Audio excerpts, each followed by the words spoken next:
So it seems that after more than 40 years, the Bradley is finally getting a replacement. So yeah, more than 40 years this vehicle, that's quite insane.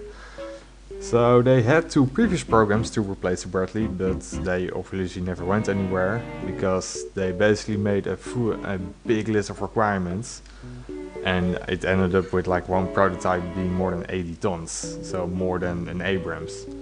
So obviously that didn't work.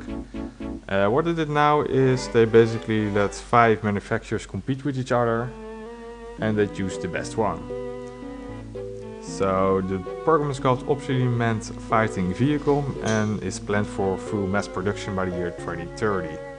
And I believe this May of 2022, out of the 5 companies, they will choose 3, the 3 best ones, and then they will, what I thought was quite interesting, they use digital engineering to simulate the vehicles in a simulation.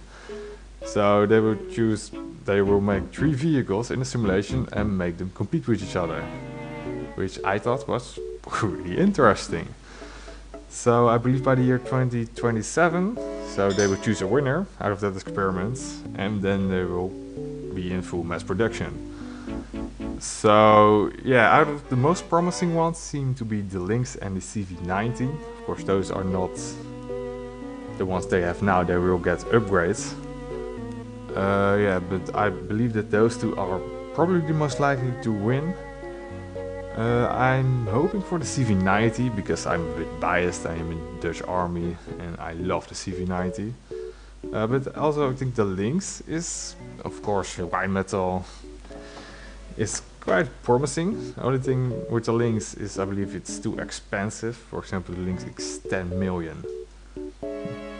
Compared to the CV90, will probably ended up being 6 million, so that's a big price for one IFV.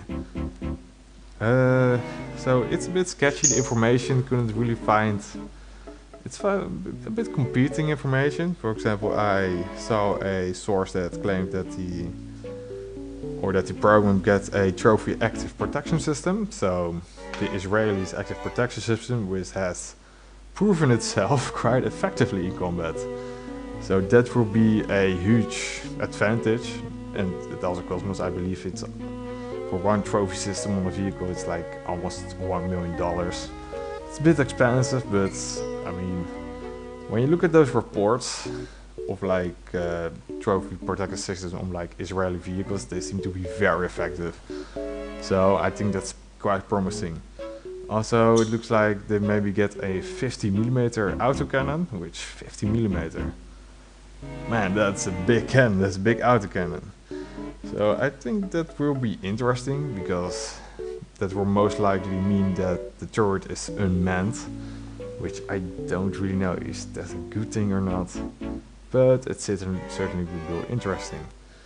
So as time progresses, I will make more vehicles on it, more videos on it, because I think it's just really interesting to see where this is going and which vehicle will finally be the next replacement for Bradley. So yeah, take care.